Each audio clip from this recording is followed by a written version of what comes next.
তাহলে আমরা এখানে যদি এখানে যেটা বলছে সেই অনুযায়ী যদি আমরা করতে যাই, এখানে একটা তোমার কথা বলছে যে চিত্রলেখ থেকে দেখছি ড্যাশ মাসে ছবির সংখ্যা অন্য মাসের তুলনায় সবচেয়ে বেশি। কোন মাসের তুলনায়? তাহলে বলছে ফেব্রুয়ারি মাসে। আমাদের এখানে কি লিখতে হবে চিত্রলেখে? এখানে লিখতে হবে হচ্ছে তোমার ফেব্রুয়ারি,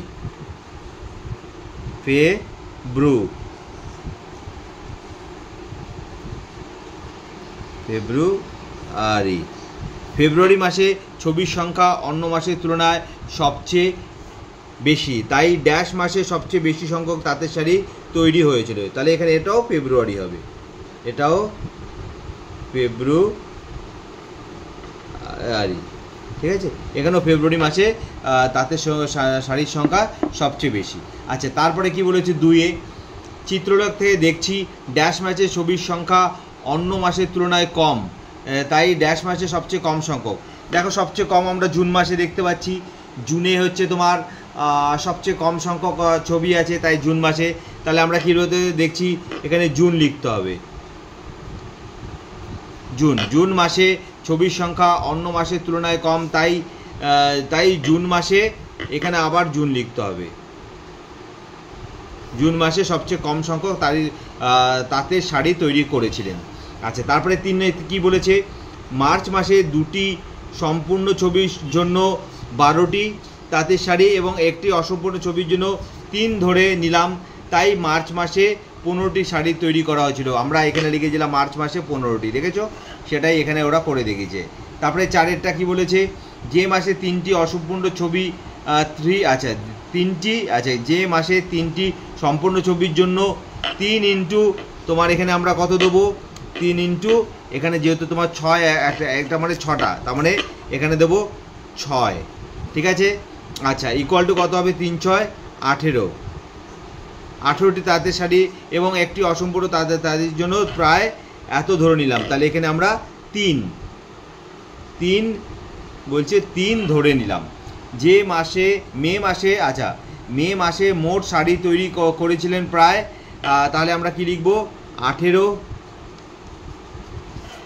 এই মে মাসে আমরা দেখতে পাচ্ছি আচ্ছা, মে মাসে 3টে সম্পূর্ণ, তার মানে 18 প্লাস এখানে হচ্ছে 3, মানে আমরা 21টি, ঠিক আছে। এই অঙ্কটা আমরা আগেই করে নিয়েছি 21টি, তাহলে 21টি অ্যান্সার বেরোলো। বুঝতে পারলে? একদম সহজ অঙ্ক। আচ্ছা, এরপরে আমাদের যে অঙ্কটা হচ্ছে সেটা হচ্ছে 183 নম্বর পেজের, নিজেরা বিভিন্ন চিত্রলেখ থেকে তথ্য খুঁজে পাই নাকি দেখি। আচ্ছা, নিচের চিত্রলেখে আমাদের স্কুলের 2021 সালের বার্ষিক পরীক্ষায় প্রথম থেকে পঞ্চম শ্রেণী পর্যন্ত গণিতে পাশের সংখ্যা দেখাচ্ছে। আচ্ছা, এখানে যে চিত্রগুলো দিয়েছে সেখানে এখানে একটা কন্ডিশান দিয়ে দিয়েছে যে এই চিত্রটা ইকুয়াল টু 10 জন। তো গণিতে পাশের সংখ্যা প্রথম শ্রেণীতে দেখো 3টে চিত্র আছে, তার মানে এখানে তোমার গণিতে টোটাল পাস কতজন করেছে আমরা যদি এখানে হিসাব করে বলি, তাহলে এখানে 10 গুণ 3, মানে এখানে 5 গণিতে পাস করেছে 30 জন। আচ্ছা, এখানে তোমার রয়েছে হচ্ছে 3টে সম্পূর্ণ রয়েছে, তাহলে ফার্স্ট ব্র্যাকেটের মধ্যে আমরা সেই যেরকম করেছিলাম 10 গুণ 3 যোগ এটা যেহেতু হাফ মানে কত ধরবো আমরা, ধরো যদি বলি 10/2, তার মানে আলটিমেটলি কত দাঁড়ালো 30 প্লাস 5 ইকুয়াল টু 35। বোঝা গেল? 35 বেরোলো। আচ্ছা, এর পরেরটা কটা দিয়েছে, এর পরেরটা দেখো 2টো সম্পূর্ণ একটা হাফ। তেমনি এক সেম অঙ্ক তোমার 10 গুণ 2 প্লাস 10/2, যেহেতু একটা অসম্পূর্ণ একটা সম্পূর্ণ হচ্ছে 10 আর একটা অসম্পূর্ণ হাফ, মানে হচ্ছে ভাগ 2 দিয়ে করলে যা হবে তাই। তাহলে ইকুয়াল টু কত দাঁড়াবে তোমার 20 প্লাস 5, মানে ইকুয়াল টু 25। বোঝা গেল? তারপরে রয়েছে 3টেই সম্পূর্ণ, তার মানে কত দাঁড়াবে 10 গুণ 3 ইকুয়াল টু 30, এখানে 30 জন। ঠিক আছে, 30 বেরোলো। আচ্ছা, এর পরেরটা আছে পঞ্চম শ্রেণীতে 1 2 3 4 5, এই চারটে 1 2 3 4, তাহলে 10 গুণ 4 ইকুয়াল টু কত দাঁড়ালো? 40। ঠিক আছে, আমাদের এটা চলে আসলো। আচ্ছা, এরপরে কিছু কোয়েশ্চেন করেছে, কোন শ্রেণীর ছাত্রছাত্রীরা বার্ষিক পরীক্ষায় গণিতে সবচেয়ে বেশি পাস করেছে? কোন শ্রেণীতে করেছে? আমরা দেখলাম পঞ্চম শ্রেণীতে তোমার সংখ্যা বেরিয়েছে 40। তাহলে আমরা এখানে কি লিখব? আমরা এখানে স্পষ্ট লিখে দেবো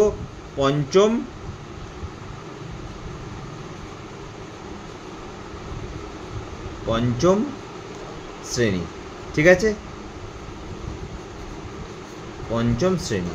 আচ্ছা, কোন শ্রেণীর ছাত্রছাত্রীরা বার্ষিক পরীক্ষায় গণিতে সবচেয়ে কম পাস করেছেন? সবচেয়ে কম কোথায় আছে? এখানে 40, এখানে 30, এখানে 25, এখানে 35, এখানে 30, তার মানে 25। তার মানে তৃতীয় শ্রেণী। কোন শ্রেণীর ছাত্রছাত্রীরা বার্ষিক পরীক্ষায় গণিতে সবচেয়ে কম পাস করেছে? তাহলে তৃতীয় লিখব, তোমার তৃতীয় শ্রেণী। বোঝা গেল? আচ্ছা, তারপরের অঙ্কটা কি বলেছে যে দ্বিতীয় শ্রেণীর কতজন ছাত্রছাত্রী বার্ষিক পরীক্ষায় গণিতে পাস করেছে? দ্বিতীয় শ্রেণীতে আমরা কত? 35। তাহলে এখানে কত লিখব? 35 জন। ঠিক আছে, আচ্ছা, তারপরে এই হয়ে গেল অঙ্ক। বোঝা গেল? তারপরে দেখো কি বলেছে, কৃষ্ণনগরে একজন মৃৎশিল্পীর একটি সপ্তাহের প্রতিদিনের মাটির পুতুল তৈরির সংখ্যা নিচে লেখতে দেওয়া হলো।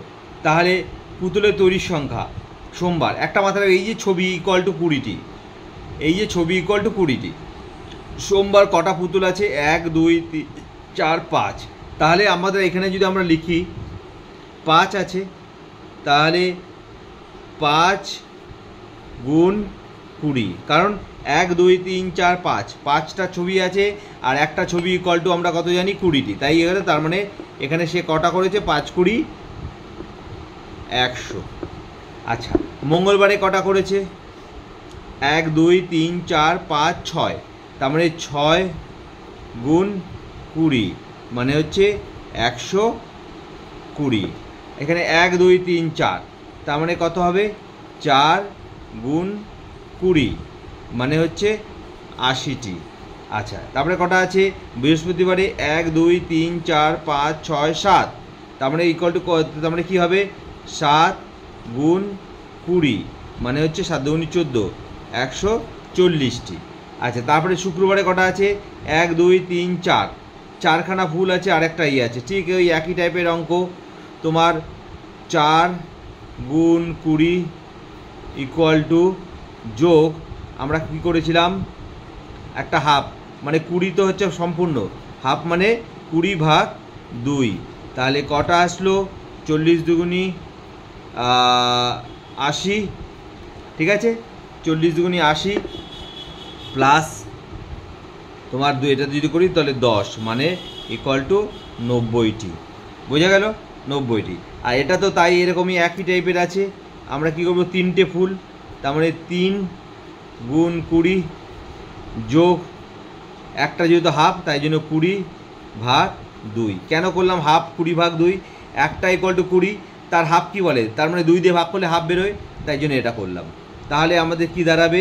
3 দুগুণি 6 মানে 60 প্লাস 10 প্লাস 20 দিয়ে 2কে ভাগ করে 10, তার মানে ইকুয়াল টু 70টি। বোঝা গেল? আচ্ছা, তারপরে কি আছে? রবিবারে 1 2 3 4 5, 5টা আছে তোমার ফুল, তার মানে 5 গুণ 20 যোগ 20/2। এই একটা হাফেরটা মান বার করতে 20, যেহেতু ফুল 20 তাই হাফ 2 দিয়ে ভাগ করলে তাই বেরিয়ে যায়। আচ্ছা, 5 দিয়ে 5 দুগুণি 10 মানে 100 প্লাস 10 মানে হচ্ছে 110টি। বেরিয়ে গেল আমাদের অঙ্ক। আচ্ছা, এরপরে কোয়েশ্চেন করেছে রবিবার কতগুলো পুতুল তৈরি করেছেন? রবিবার আমরা লিখব হচ্ছে 110টি। ঠিক আছে, আচ্ছা, তারপরে বলেছে শুক্রবার কতগুলো পুতুল তৈরি করেছেন? শুক্রবারে আমরা 90টি। এখানের কি লিখব? 90 টি। আচ্ছা, তারপরে কি বলেছে, রবিবারে শুক্রবারের তুলনায় কতগুলো বেশি পুতুল তৈরি করেছে? রবিবারে করেছে 110টি, শুক্রবারের তুলনায় শুক্রবার কটা আছে 90টা, তাহলে কটা বেশি তৈরি করেছে তুলনায় কতগুলো বেশি পুতুল তৈরি হয়েছে? বেশি না, এটা থেকে এটা বিয়োগ দিলেই বেরিয়ে যাবে। তার মানে রবিবারে হয়েছে তোমার 110, তার থেকে বিয়োগ যাবে শুক্রবারে, এই যে শুক্রবারে কটা করেছে 90টি, তা 90কে আমরা বিয়োগ দিই, তাহলে কত দাঁড়াবে 0, 9 দিয়ে 10 মানে 2, হাতে 1, তাহলে 1 1 মিলে 0, তাহলে 20টি। ঠিক আছে, তোমার রবিবারে শুক্রবারের তুলনায় কতগুলো বেশি পুতুল তৈরি করেছে? 20টি। বোঝা গেল? তাহলে এটা গেল তোমার, আমাদের চলে গেল বৃহস্পতিবারের সংখ্যাটা। বৃহস্পতিবারে কত তাহলে দাঁড়াবে তোমার বলো? বৃহস্পতিবার দাঁড়াবে হচ্ছে 8 দুগুণী 16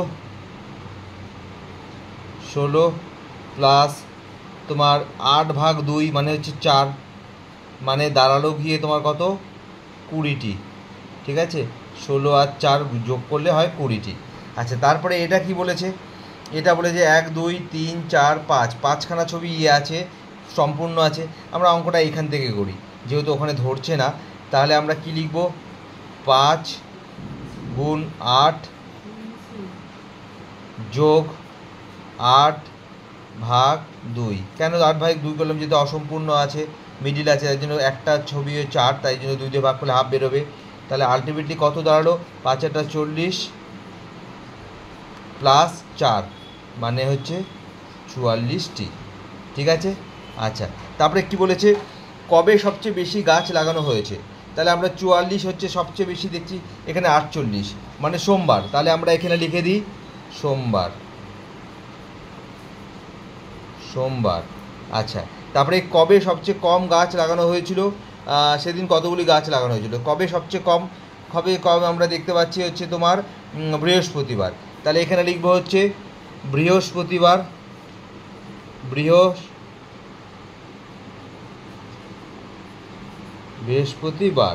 আচ্ছা, তাহলে বৃহস্পতিবার কটা লাগানো হয়েছিল? আমরা বার করেছিলাম বৃহস্পতিবার 20টি, তাহলে এখানে লিখে দাও 20টি। আচ্ছা, শুক্রবার কতগুলো গাছ লাগানো হয়েছিল? শুক্রবারে আমরা কি বার করলাম? শুক্রবারে 44টি, তাহলে শুক্রবারে আমরা কত লিখব? 44টি। আচ্ছা, ঘয়ে কি বলেছে? মঙ্গলবার ও বুধবারের মধ্যে কবে বেশি গাছ লাগানো হয়েছিল? মঙ্গলবার ও বুধবার। মঙ্গলবারে কটা লাগানো হয়েছিল? 40টি, বুধবারে হচ্ছে 32টি। আচ্ছা, মঙ্গলবার ও বুধবারে কবে বেশি গাছ লাগানো হয়েছিল? তাহলে আমরা লিখব হচ্ছে মঙ্গলবারে। এখানে লিখব মঙ্গলবারে সবচেয়ে বেশি গাছ লাগানো হয়েছিল, মঙ্গল আর বুধবারের মধ্যে। আচ্ছা, কত বেশি গাছ লাগানো হয়েছিল? তাহলে আমরা কিছু না, মঙ্গলবারের থেকে বুধবারেরটাকে বাদ দিয়ে দেবো। তাহলে আমাদের কটা দাঁড়াবে? তোমার কত দাঁড়াবে? 40 বিয়োগ 32 মানে ইকুয়াল টু 8টি, তাই তো? 40 থেকে 32 বাদ দিলে হয় 8। আচ্ছা, এটা হয়ে গেল।